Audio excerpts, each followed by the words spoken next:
اعوذ باللہ من الشیطان الرجیم بسم اللہ الرحمن الرحیم. ڈاکٹر بچوں السلام علیکم ورحمۃ اللہ وبرکاتہ. آپ کو میری طرف سے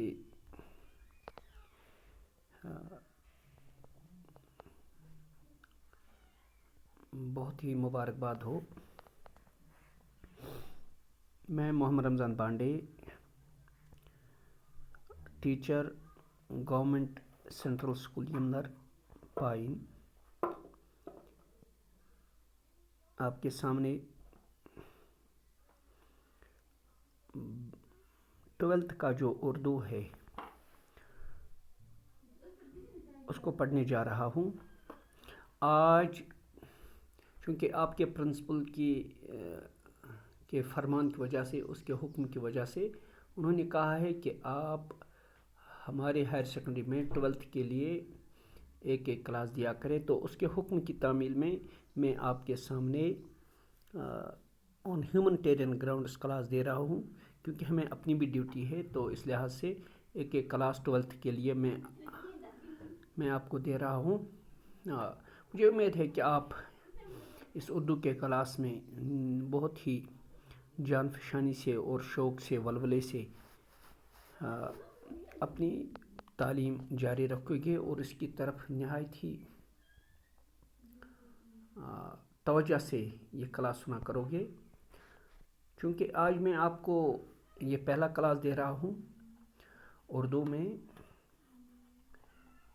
پیارے بچوں، جس طرح پچھلے سال میری وہاں پہ آپ کے ہائر سیکنڈری بہنی پورہ میں ڈیوٹی تھی ایز ڈپلائڈ ٹیچر، تو آج میں واپس اپنے پوسٹ پر ہوں سی ایس یمنر میں، اور وہاں پہ بھی مجھے کلاس دینے پڑتے ہیں.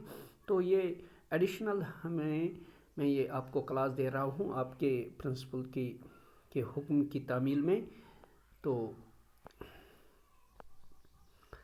آج ہم اس کا جو غزل آپ کی کتاب میں جو غزل ہے میر تقی میر کی، اس سے شروع کریں گے. پہلا شعر ہے میر تقی میر کی اس غزل کا جو آپ کے شامل نصاب 12ویں جماعت میں ہے.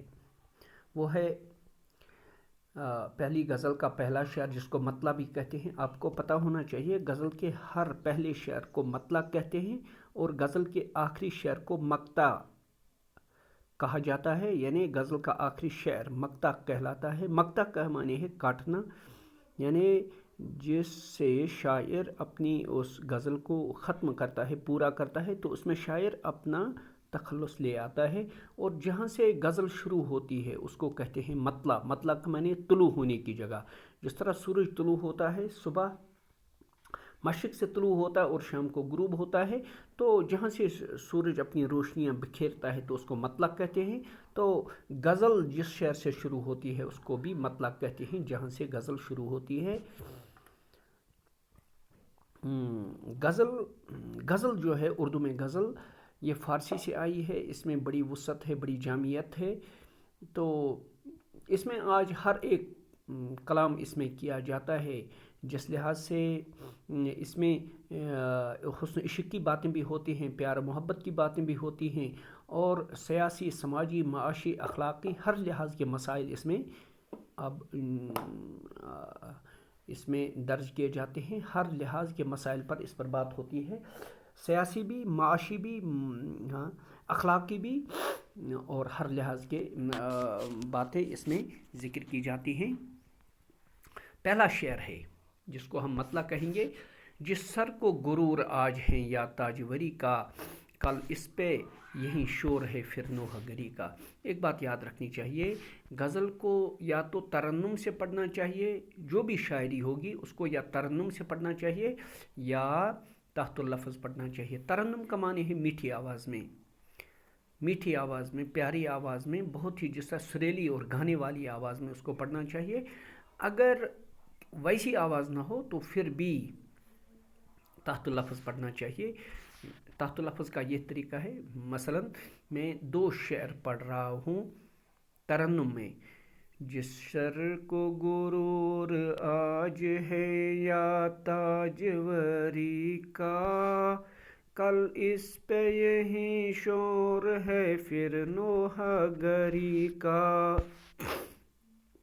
جس سر کو غرور آج ہے یا تاجوری کا، جس سر کو غرور آج ہے یا تاجوری کا، کل اس پہ یہی شور ہے پھر نوحہ گری کا۔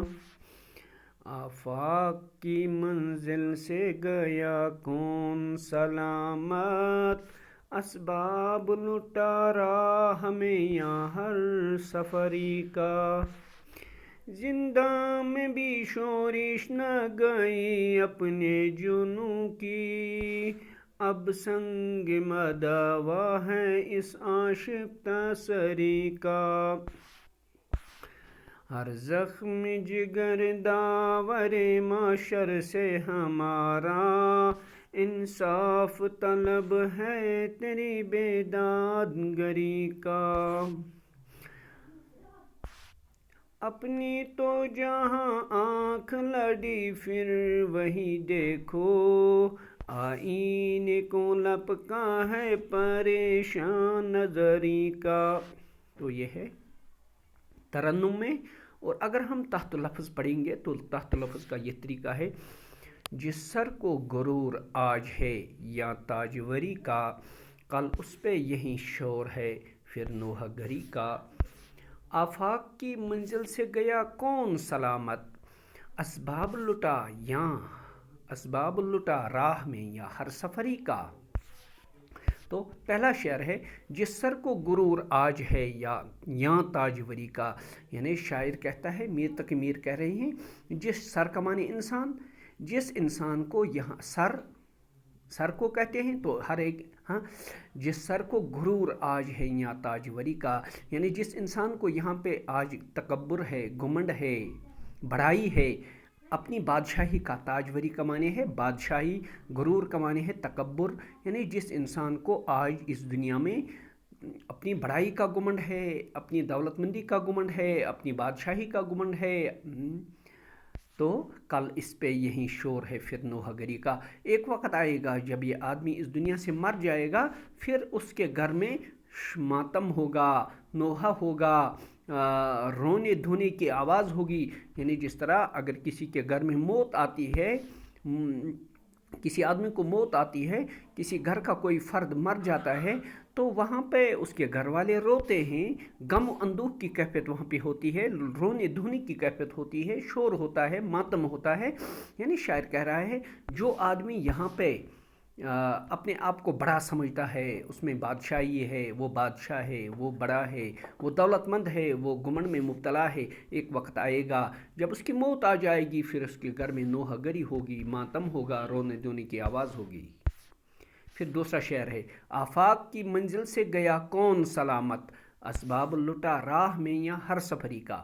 آفاق افق کی جمع ہے، افق کہتے ہیں آسمان کو۔ آسمان کی کناروں سے کون سلامت چلا گیا، سلامت کا معنی ہے بچ کے چلا گیا۔ ان آسمان کی کناروں سے، اس دنیا سے کون بچ کے چلا گیا، کون اپنے آپ کو بچا سکا۔ اسباب لٹا راہ میں یا ہر سفری کا، یہاں پہ ہر سفری کا، سفری کا معنی چلنے والا۔ جس طرح مسافر، یہاں سے ہم دہلی جاتے ہیں، جموں جاتے ہیں، تو جو راستے میں جو چلنے والا ہوگا، جو کہیں پہ جانے والا ہوتا ہے، اس کو مسافر کہتے ہیں، سفری کہتے ہیں۔ شاعر کہتا ہے یہاں پہ جو بھی آیا ہے وہ مسافر ہے، دنیا میں جو بھی آیا ہے وہ مسافر ہے۔ ایک وقت آتا ہے جب اس کو اس دنیا سے چلے جانا ہوتا ہے۔ اسباب لوٹا راہ میں یا ہر سفری کا، یہاں پہ ہر ایک اپنی پوری دولت کو یہیں پہ چھوڑ کر چلا جاتا ہے۔ جب ایک انسان اس دنیا میں مر جاتا ہے تو وہ جب قبر میں چلا جاتا ہے، موت اس کو دبوچ لیتی ہے، موت اس کو لے جاتی ہے، تو وہ خالی ہاتھ اس دنیا سے چلا جاتا ہے، کوئی دولت اس کے ساتھ نہیں آتی ہے، کسی دولت کو وہ اپنے ساتھ نہیں لے جاتا ہے۔ اب تیسرا شعر ہے: زندہ میں بھی شورش نہ گئی اپنی جنوں کی، اب سنگ مداوا ہے اس آشفتہ سری کا۔ شاعر کہتا ہے کہ مجھے قید کر دیا گیا، زندہ کا معنی ہے قید خانہ، جیل خانہ۔ شاعر کہہ رہا ہے کہ مجھے قید کر دیا گیا، اپنی دیوانگی کی وجہ سے، اپنی جنون کی وجہ سے مجھے قید کر دیا گیا، لیکن وہاں پر بھی میری شورش، میری اس آشفتہ سری کا، اس جنون کی کیفیت مجھے وہاں بھی ختم نہیں ہوئی۔ اب سنگ مداوا ہے اس آشفتہ سری کا، یعنی مجھے قید تو اس لیے کیا گیا کیونکہ میں دیوانہ ہو گیا ہوں اپنے محبوب کی محبت میں، تو وہاں پر بھی مجھے یہ اپنے جنون، اپنے غم اور اپنی یہ کیفیت ختم نہیں ہوئی. اب میرا علاج بس پتھر ہی ہے. سنگ کا معنی پتھر، مداوا کا معنی علاج. اب میری اس دیوانگی کا علاج یہی ہے کہ میں اپنے سر کو اس پتھر سے پھوڑ دوں.